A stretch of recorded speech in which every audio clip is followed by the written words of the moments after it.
All right, this is the copyright disclaimer.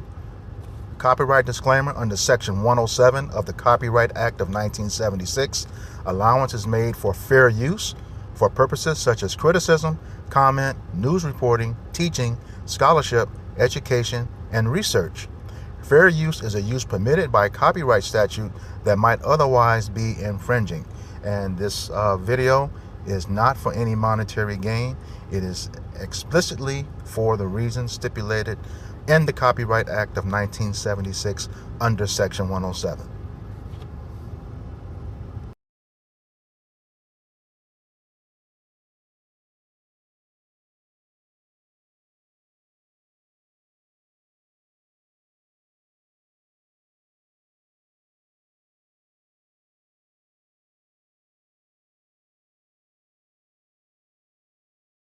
You understand how dysfunctional, how disruptive the white man, nobody on this planet has been able to live in peace with this fucking motherfucker. Because it's not in their nature. It's in their nature just to try to conquer and lie and kill. And when everything is going good, it just gotta go bad. Everybody chilling. Hey, what are you doing? It just gotta go bad. Mm-hmm. You punk motherfucker.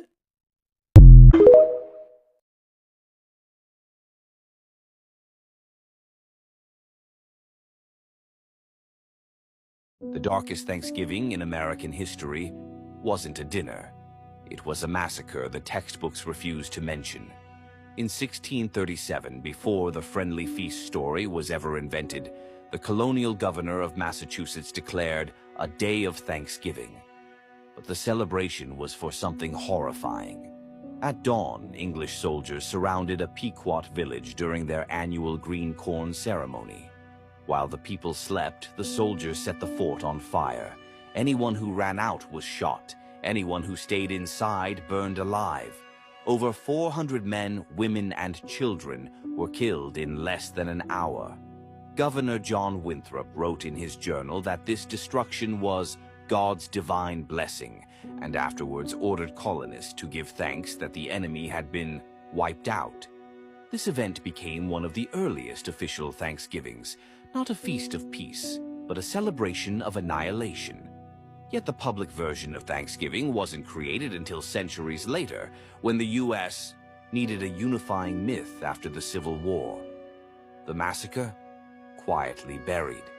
So when a holiday's origin can be rewritten from a slaughter into a celebration, how much of the history we celebrate today is the truth?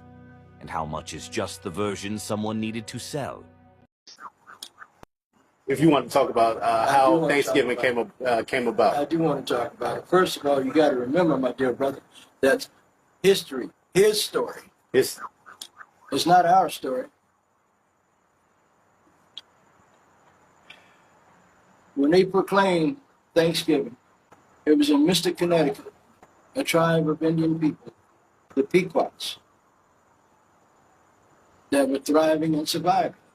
But shortly after, we taught these white people how to farm and how to take care of the land and raise food. They got beside themselves. A few years after they started prospering, they decided that they were going to take their women and their children out to a big field and have a cookout celebration. No Indians brought deer. There was never a Thanksgiving dinner with them, according to what they say. Not true. The celebration of Thanksgiving was the men walked off from their families and went further north into Mystic, Connecticut, and he murdered these Pequot Indian children, elders, women, and men. Got them in the enclosure of their habitat. They had built forts, per se, but that was only for the protection of their people. And they trapped them in where they couldn't get out, and they set it on fire, and they burned them to death. Then they came back.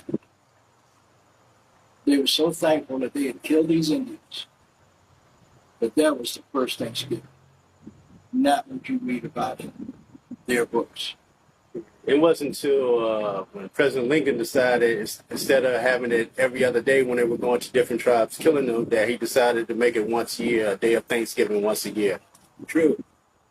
But let me tell you about President Lincoln. Because Indians, the Dakota, and Nakota Indians wouldn't give up. These are the people from Minnesota, North Dakota, South Dakota, up in that area.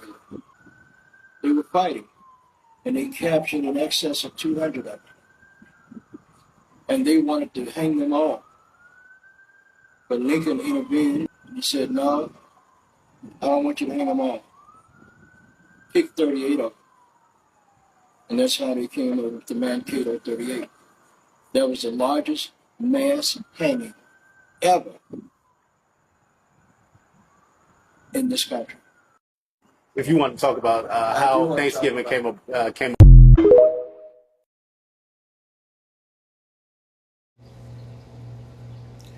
All right, Shalom. We're the Hebrew Israelites from the Indianapolis branch of the Great Millstone. We're here to give all praises, glory, and honor to Yahweh, Ba'ashem, Yahushai, Ba'ashem, Rakakwadash. Double honors to our apostles and elders of Great Millstone who rule well in teaching us this 100% truth. Salutations to them and our fellow Akim who labor in this truth week in and week out on the highways and byways. Also salutations to the hopeful elect of the scattered 12 tribes of Israel, scattered to the four corners of the earth, that be like it to the speckled bird, also known as your Israelite foreigners and your so-called Negroes, Latinos, and Native Americans. To you, we say Shalom. Shalom. All right, we're going to get into it. We have an article today. We got this wicked holiday coming up on this Thursday. We call it Thankskilling. You know, everybody else calls it Thanksgiving, but Thankskilling because that's exactly what they did. Massacred a lot of the natives. Talking about the first Thanksgiving here. The story comes from Forbes.com. All right, you see it on the screen. We will put a link to this article in the description box of the video when it's done. But this article is part of our camp series called For Thy Violence Against Thy Brother Jacob. Okay, where we go into the rich history of the hell and atrocities that Esau Edom, who is a so-called white man and the wicked, according to Malachi 1 and 4, has put on the Israelites, on this soil, American soil. All right, and he does it abroad as well too, but our focus is here in Babylon the Great, since this is where the main judgment is going to take place. All right, so once again, it's called For Thy Violence Against Thy Brother Jacob. We'll put a description, the link to this article in the description box, and let's go ahead and go with the open the scripture. Obadiah verse 10. For thy violence against thy brother Jacob, shame shall cover thee, and thou shalt be cut off forever. Yep, ultimately, that's the judgment that the Lord Yahweh Ba'ashem Yahushai has declared, all right, to be brought upon Esau, even so-called white man. All right, for ultimately all the violence and all the evil that he has exacted upon the Lord's chosen people, you Israelites, which are you so-called Negroes, Latinos, and Native Americans. All right, this is the judgment that the Lord Yahweh Ba'ashem Yahushai has declared. You see, and that's why, as we speak, man, America is going through all kinds of turmoil, right? And hell, can somebody get a Baruch 4 where it says, miserable are the cities which thy children serve? Okay. You see, because the Lord right now, as we speak, is recompensing this land for all the blood of his people that is shed, man. This is the book of Baruch, chapter 4. Begin in verse 31. It says, miserable are they that afflicted thee, and rejoice at thy fall. Yep, it says, miserable are they that afflicted thee, and rejoice at thy fall. Right, when we read 2nd Ezra, the 8th chapter, says, what? Many great miseries in the last time shall happen to them that dwell on the earth, because they have walked in great pride. You see, in Esau Edom, so-called white man, he's the most proud. Right, he's boasting in the fact that he has the Lord's chosen people in his hands. Right, he's boasting in the fact that the earth is in his hands, man. You see, so that's why the Lord, everything the Lord Yahweh Ba'ashem Yahushai is doing, these judgments that's going out on the planet Earth, man, this is all humbling Esau Edom, the so-called white man. Okay. You want the rest of some? Verse 32, Baruch chapter 4, verse 32, it says, miserable are the cities which thy children serve. Miserable are the cities which thy children serve. So that's why, when the natural disasters pop up, right, cities go through tornadoes, floodings, right, all manners of hell here in America. Hey, that's the Lord judging this place for ultimately what they done to his chosen people, man. It says, miserable, still in Baruch 4:32, miserable is she that received thy sons. Okay. Verse 33, for as she rejoiced at thy ruin and was glad of thy fall, so shall she be grieved for her own desolation. Yeah, that's why the scriptures say, the Lord, he's going to place all these curses upon our enemies. Right? Because ultimately, when we went into captivity under our enemies, we became a mockery unto the nations. Right? You can read that in Lamentations, 2nd chapter. We become a proverb, a byword, right? A mockery.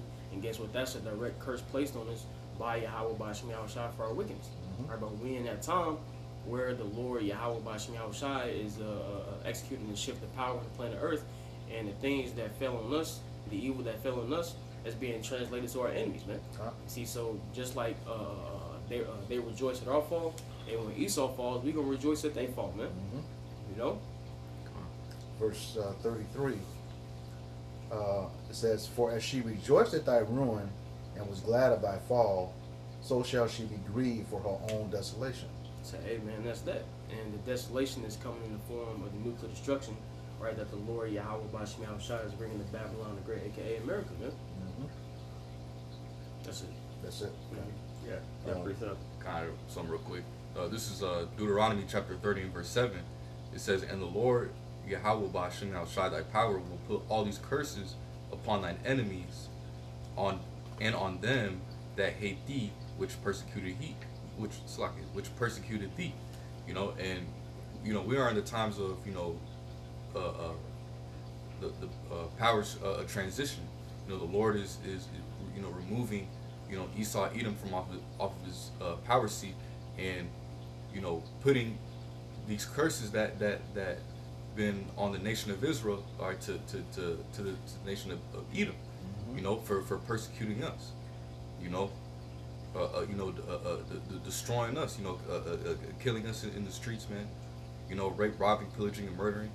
All right, you know, Yahweh Bashim Shai is you know, we're in the time to where Yahweh Bashim Shai is putting these curses upon our top enemy, Esau Edom, man. All right. Precept. It's Obadiah chapter 1, but verse 15. It says, for the day of the Lord is near upon all the heathen. As thou hast done, it shall be done unto thee. Thy reward shall return upon thy own head. So just to back up what the brother is saying, you know, all the things in which you've done, you know, are going to be done upon to you double fold, except for, you know, all the wicked things that you've placed upon the children of Israel. And so, you know, there's going to be the time of meditating terror, you know, and us, you know, of course, ruling the kingdom in righteousness, you know, but then having our, you know, our way with the women, you know, having many concubines, and having you out in the field working, you know, like brother always say, twice as hard, it's twice as long, twice as hard, you know. So, but in righteousness. Yes. Yeah. Did y'all have anything? No, I was going to quote Colossians 3 and 25. It says, he that doeth wrong must receive for the wrong which you have done, and there's no respect of person. All right, when it says that, we don't care about you subsequent generations of Esau Edom saying you weren't there and you didn't have anything to do with it, because you did. You are your ancestors, okay? Every spirit comes back every third and fourth generation, all right? And those same spirits are back now, all right? That's why you have this great evil. Devil's coming down with a great wrath. You know, scriptures say there's nothing new under the sun. That's how history repeats itself. It's the same spirits that have come back. So you will be punished for what your forefathers did. You know, the scriptures say, Isaiah 14:1, prepare a slaughter for his children for the iniquity of their fathers. All right? You will pay for those things. All right? Let's get into that article. All right. All right, in the article, like I say, you see it on the screen. We'll put a link to it in the description box. And it says the real history behind Thanksgiving. It says, today, as millions of Americans, and this is an article in the past, like a couple years ago, actually 3 years ago. It says, today, as millions of American families gather together in celebration of Thanksgiving, many remain unaware of the real history behind the holiday. While in school, most children are taught that Thanksgiving represents a feast celebrating Christopher Columbus's discovery of America. More specifically, after an unidentified tribe of native people welcomed the pilgrims to America, which was their land, they taught them how to live and care for their land, voluntarily gave up their land, and then all happily gathered for a celebration dinner. After which, yeah, please. Yeah, I guess. Okay, go ahead. Yep. And, yep. This is the book of Sirach, chapter 12 and verse 10. You know, because just to land back, you know, on what Barzal had read, you know, the scriptures actually, you know, speaks against what this world has been taught. You know, talking about Esau came over here to, you know, be peaceful, and you know that's the narrative that this world is that Esau's trying to push. All right, but really these devils knew that the Northern Kingdom was over here in the Americas, man. You know, all the way from the, you know, so-called Taino Indians, you know, Ephraim, you know,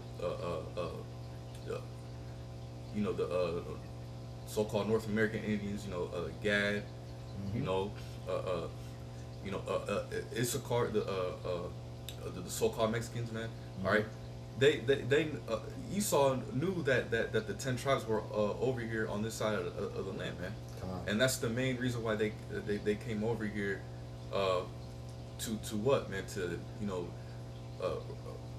rob of their resources, of their land, you know, put our people in captivity, or in slavery, man. Yeah, I was gonna say that. Yeah, they showed you in that movie 1492, which was about Christopher Columbus, and it came out that he used Second Esdras to find out what the 10 tribes were. The land is called in the scriptures, I believe, Second Esdras chapter 13, verses 39 through 48. It talks about they call it the land of Ashereth. Okay, and then the Jewish encyclopedia tells you Ashereth was called America in the scriptures. Okay, and they knew that we were here because the Lord said, you know, in I believe it was Matthew 10, I have sheep not of this fold. Okay, and then he in 2nd Esdras 13 he also says that he found another peaceable multitudes, which it describes as the 10 tribes that came over here after Solomon died, and you know, the reign of Salmanassar. Okay, so he came over here. All right. What's something else? I gotta. Well, you keep reading. I'll bring Okay. this. I'll bring this up. Okay. Yeah. It says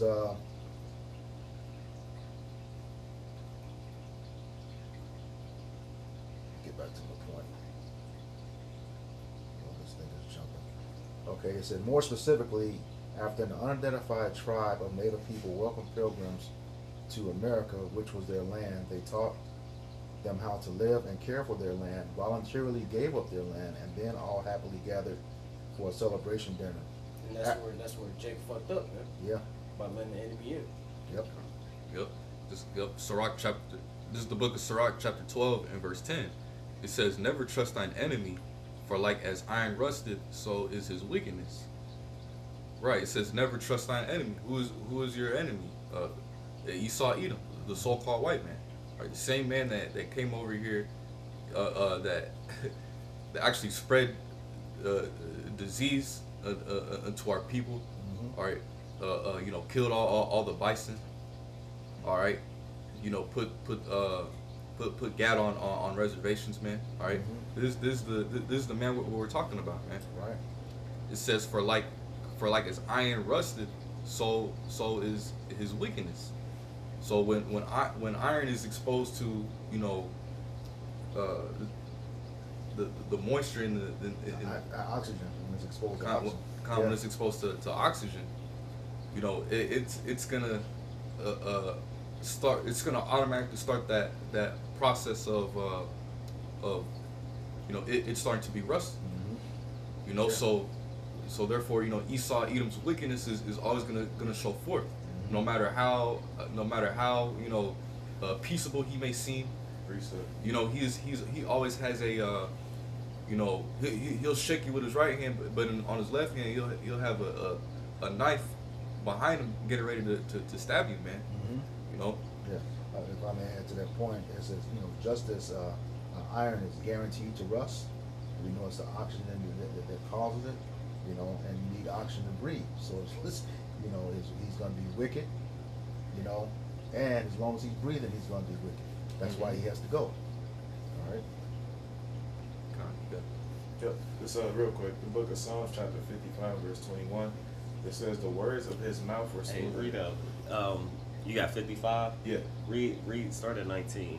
Okay. Because I would say I actually had scriptures up in there too. Go It's ahead. book of Psalms, chapter 55, and verse 19.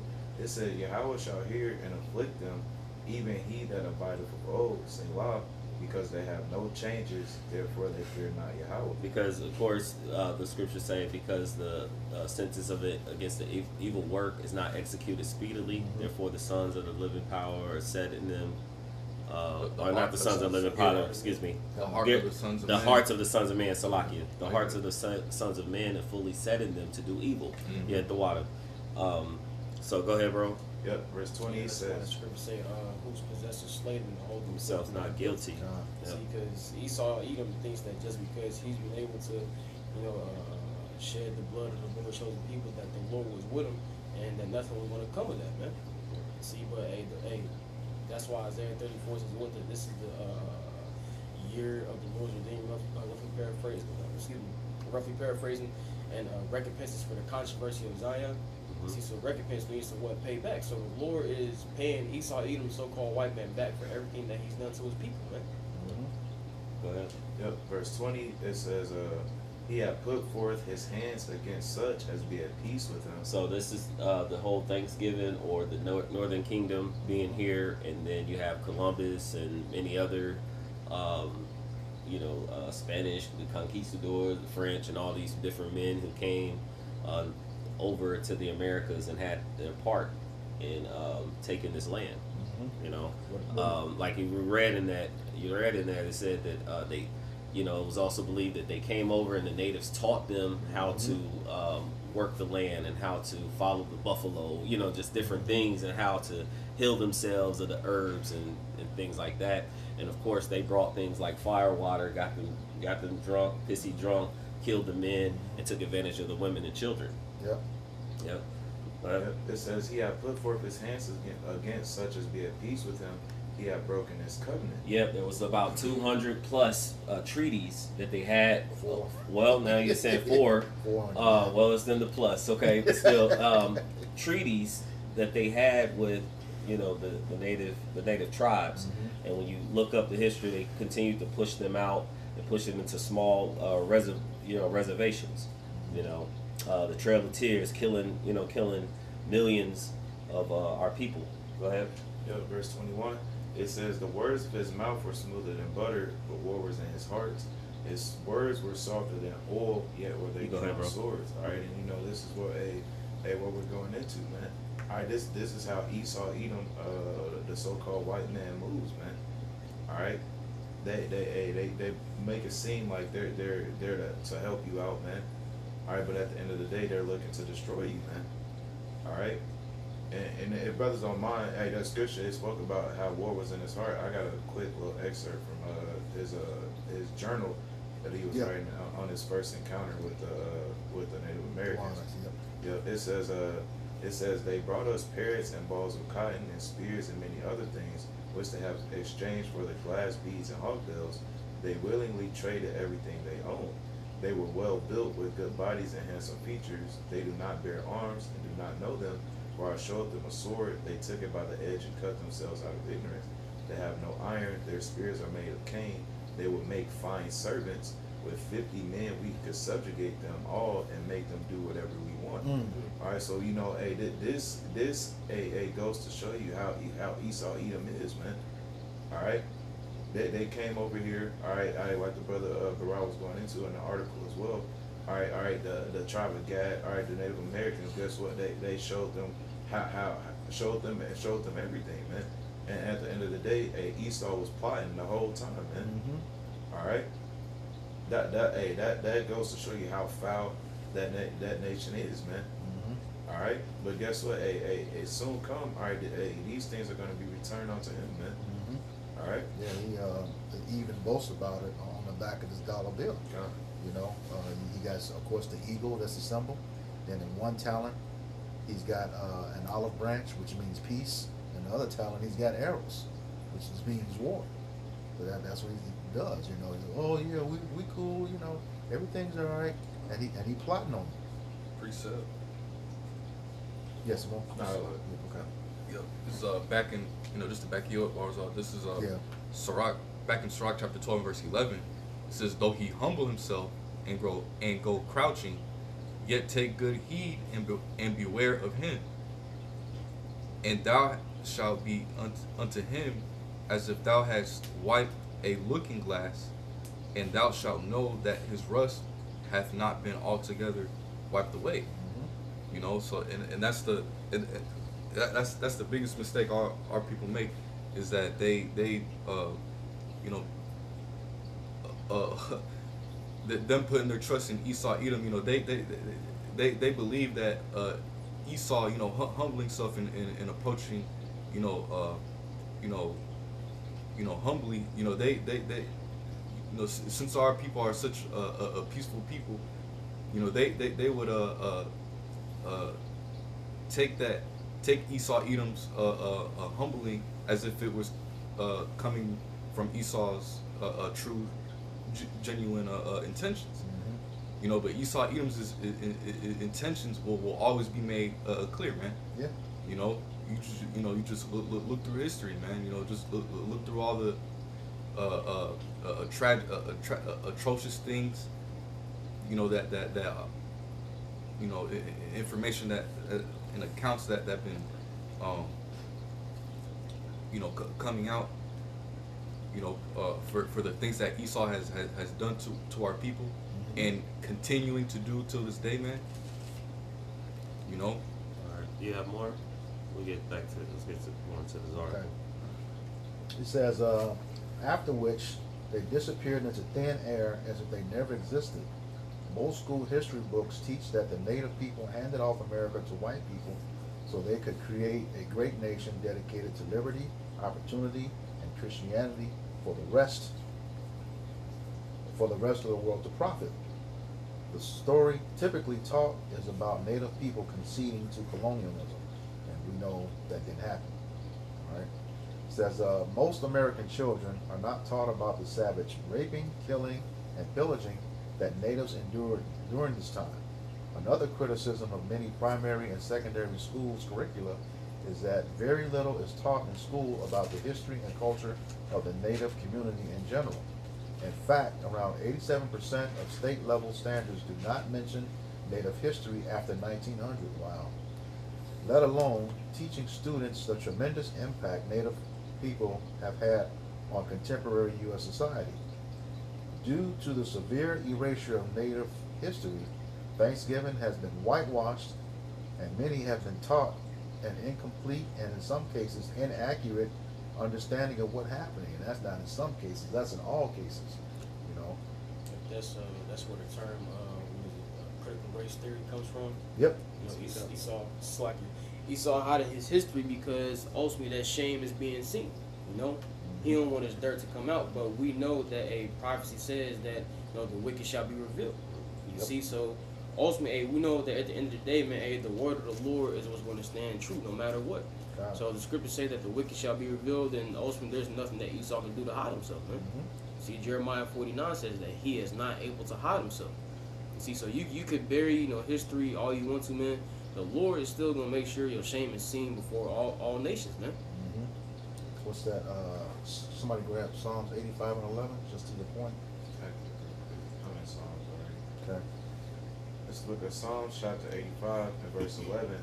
It says, truth shall spring out of the earth, and righteousness shall look down from heaven. God, so yeah, he's being exposed.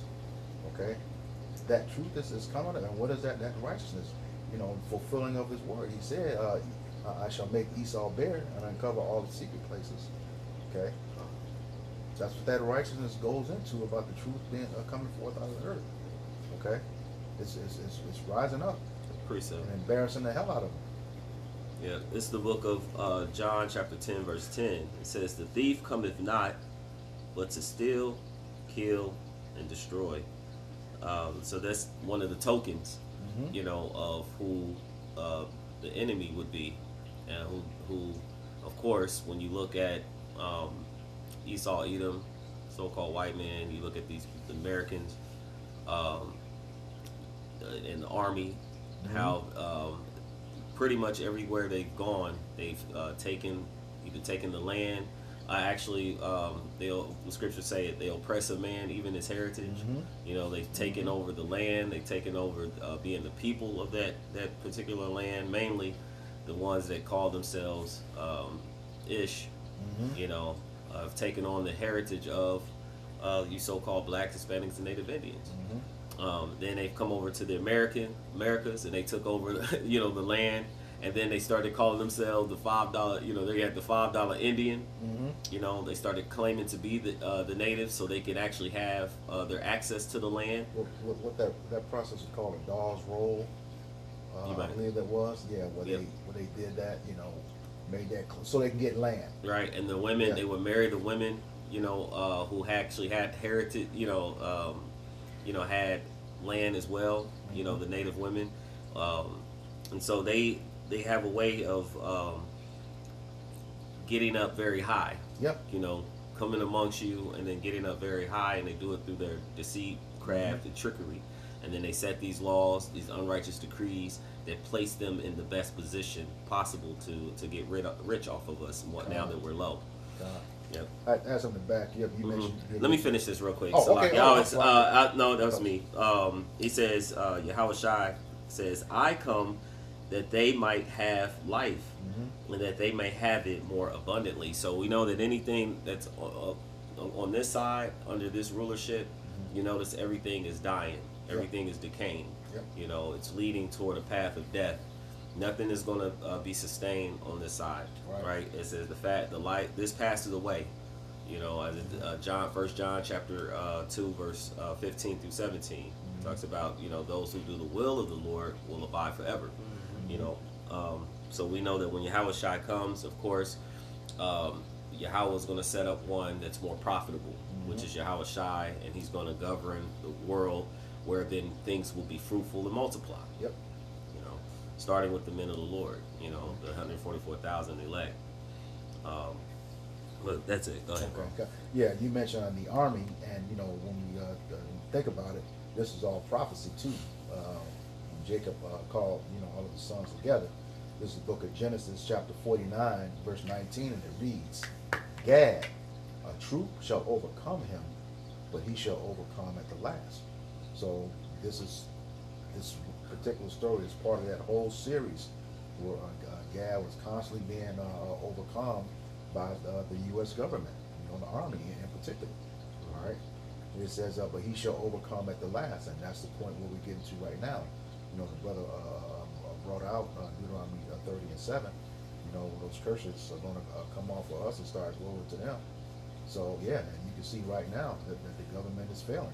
Look at how disjointed they are right now, and current, you know, news right now of all people.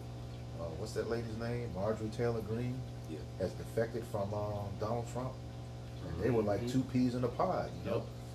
Some more information's coming out about that too. Real quick, there's something with like a lot of those treaties. There was like a documentary or something that I came across. I may have to post it to y'all, but the guy was going into how with a lot of the treaties they would actually say, you know, have agreements with Esau, so-called white man, to say, all right, well, we'll give you this land and we'll be in this land. And then what they found out was that some parts of the land that the Indians were resided on had oil. Yes. So then they were like, okay, we need to go and find a way to get the land. And if they didn't just give it up, then they fought and killed for the land. They also, parts of Georgia, and there was some other places, Louisiana, it was just different places where they found, oh, this place is thriving in cotton growth. So then they started to fight and find ways to push them out of that part of the land. And then you look at it, I forget the name of it, but they ended up pushing a lot of them into like Oklahoma It's like a small little area in Oklahoma that they continuously kept pushing them out until they found an area. Then you had the Reuben. You know, it was like they couldn't really control them very much, so they kind of gave them like the swamp area lands and things like that. Yeah. I think we watched that documentary. It was like a 4-part series, Extermination of the Roots or something like that. I think that's the one we watched. Yeah. Yeah. No, what he talked about that, all those treaties, and they broke every single one of them. Every single one of them. All right, back to the article. It says, the truth is that for the Wampanoag tribe, among other native tribes, the 4th Thursday in November is considered a day of mourning, not a day of celebration. Although the Wampanoags did help the Pilgrims survive, their support was followed by years of slow, unfolding genocide of their people and stealing their land. Man. It says, Precept. Go ahead. Yeah, this is Micah chapter 2, starting verse 1. It says, "Woe to them that devise iniquity and work evil upon their beds. When the morning is light, they practice it because it is in the power of the hand." And we know what, that the earth is given to the hand of the wicked. So Esau, Edom, the so-called white man, he has the power to exercise wickedness right in the earth to his heart's content. Yep. See? And like it says, when the morning is light, they practice it. So, hey, these devils, man, they can't go to sleep unless they cause some to fall. See, and best believe back then when the natives, when our Gadite brothers, right, first let them in, best believe whole time they was thinking about how to take down Gad, man. Yep. The whole time. You know, they came off outwardly as peaceable, humble, right, trying to be on one accord. But the whole time they was thinking about how to overthrow Gad, man. Verse 2, it says, "And they covered fields," going back into what you just mentioned about how they found out their land was rich in oil, right? So they had to find some way, somehow, to get up in there and overtake that land, which we know Esau, Edom, the so-called white man, he does this by the force of the sword. As it goes on to read, "And take them by violence," right? Once again, the force of the sword. "And houses, and take them away, so they oppress a man and his house, even a man and his heritage." And that's what Esau, Edom, the so-called white man, has done. Right? He stole this land, right, from our northern kingdom brothers, man. All right, guess what? He claimed it as his own. Precept. You see? Hey, what did he do with us as a nation as a whole, man? He beat up our heritage out of us, right? Told us we was niggers, spics, coons, right? Negroes, Latinos, Native Americans, everything but Israelites, man. God. You see? And ultimately, hey, this devil got to pay for that, man. Y'all got it. Okay. This is Sirach chapter 13, beginning in verse 4, and it reads, "If thou be for his profit, he will use thee, but if thou have nothing, he will forsake thee." Okay, after you showed him how to live off the land, okay, he took it from you, and didn't give you anything. That's what he broke those treaties. He forsook you, all right, but you trusted him. Brother just read in the previous chapter of Sirach, "Never trust your enemy." All right. Verse 5, it says, "If thou have anything, he will live with thee. Yea, he will make thee bear and will not be sorry for it." That's what we kept doing. We made those treaties for this land and kept slowly but surely, taking more and more and more and pushing them out, like onto those reservations. All right. He says, verse 6, "If he have need of thee, he will deceive thee and smile upon thee and put thee in hope. He will speak thee fair and say, What wantest thou?" And you can see that today with Esau. You can have a whole conversation with this devil one day, look you dead in your face, see you on the elevator the next day, and act like you don't know who the hell you are. All right, that's what this devil does. All right. Now back to the article, just a little bit left. It says, here are 4 vital facts behind the real history of Thanksgiving. Number 1, although there are records of celebration taking place, there is no evidence to support that the Wampanoag tribe was present or invited to the feast. An account said 90 members of the Wampanoag tribe were present, but does not indicate that the members of the tribe were invited. Right? Could have been a sacrifice, you know what I mean? It says, some historians believe that the 90 men were an army sent by a Wampanoag leader, Osamaquin, at the sound of gunshots, which was part of the celebration. Number 2, to be clear, interactions between the Pilgrims and the Wampanoag people were anything but friendly, and the Pilgrims were the aggressors. During their first encounter with the Wampanoag people, the Pilgrims stole from the tribe's winter provisions.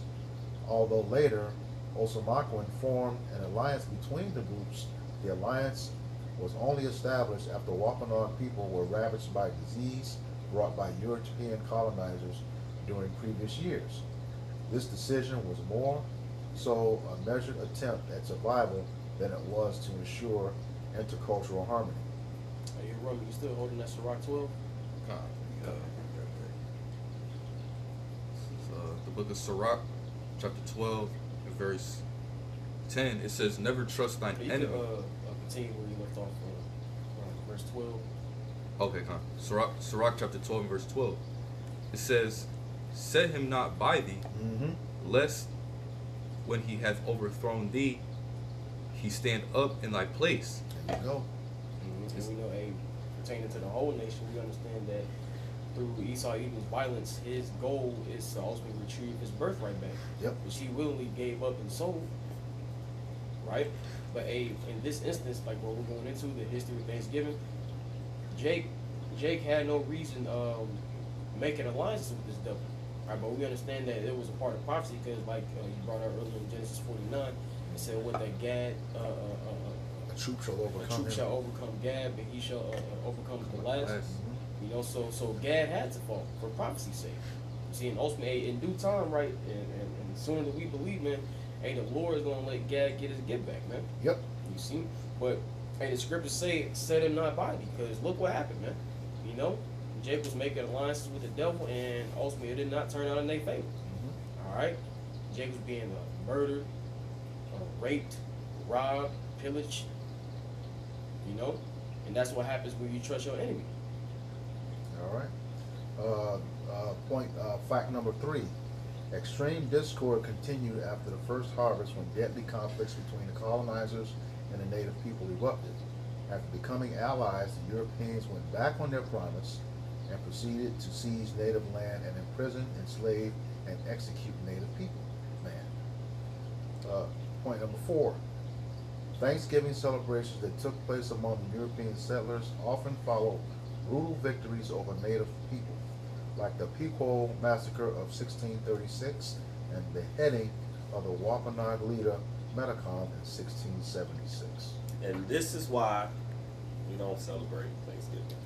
No, it ain't like Yeah, I got something. Yeah. Go ahead. Okay, this is Despising the feast days. This is the book of Habakkuk, chapter 2, and verse 12. It says, woe to him that buildeth a town with blood, establisheth a city by iniquity. Once again, when you look at Esau, even the so-called white man in his history, and how he established Babylon the Great, aka America, it was through nothing but by bloodshed, man. You know, rape, robbery, murder, wickedness, evil, the force of the sword. You see, and that's why the Lord is heavily judging this place, man. Yep. Right, because Esau Edom, so-called white man, has established it through bloodshed and iniquity. Yep. Precept. Yeah. Real quick, just back up. This Numbers chapter 35 and 33.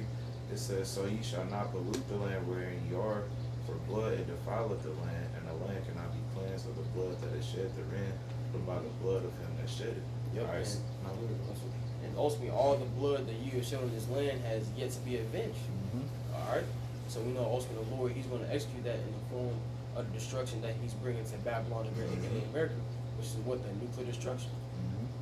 And he said he's going to avenge that blood by the nation of Israel in Joel chapter 3, verses 19 through 21. All right, that was it.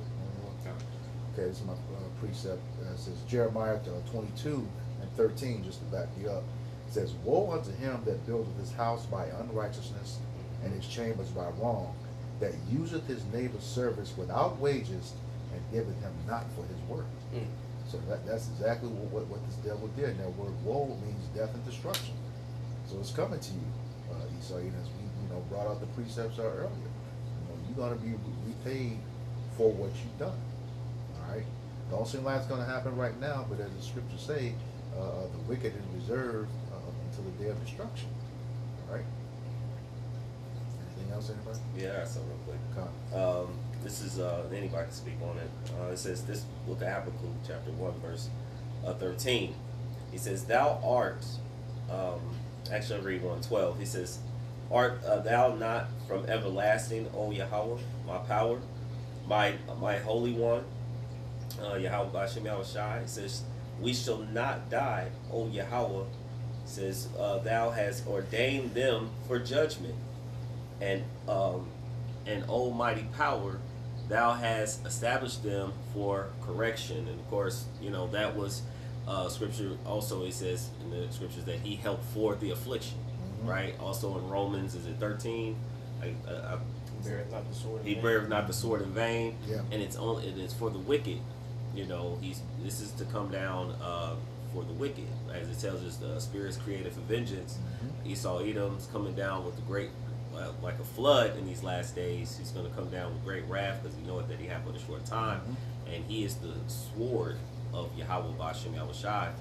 And of course, though the scriptures talk about how the native tribes will come over, or the northern kingdom will come over into the Americas, they were also into all forms of idolatry and witchcraft and things that blood sacrifices and things that they were doing. And the Lord was bringing Esau as that destruction to bring them down.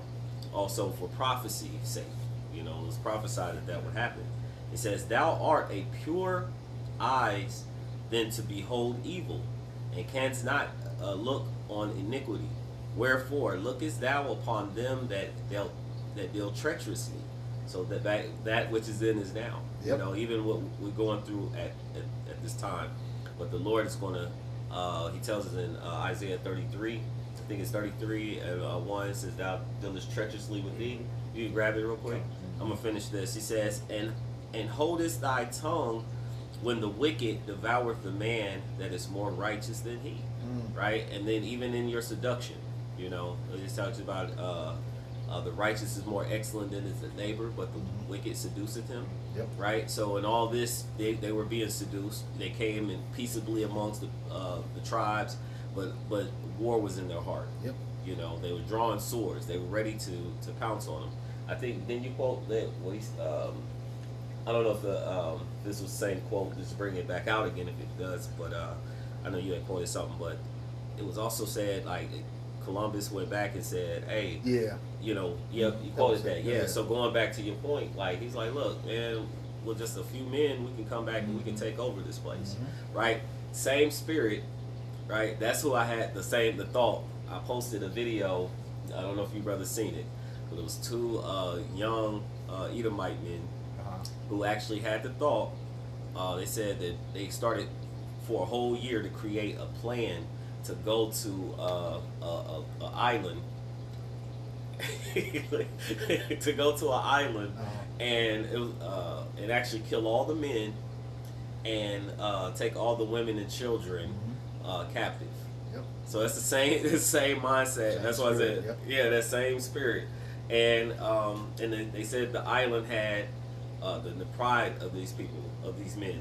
The island had it has 87,000 people on that particular island, and these two, and what they were going to do is use maybe they should have been our second, but then they said they were going to go to Washington D.C. and they were recruiting all the bums. Oh my goodness! As much as it may sound wild, they actually are indicted. Like right now, they're looking to put charges on them. But they were looking to get all the bums so they can get on the boat and actually go to this land and go and to complete this endeavor. So sounds like, They're leading them folks along. You see that dude went over there that time and tried to bring Christianity. They saw him from the sky. He's in pieces.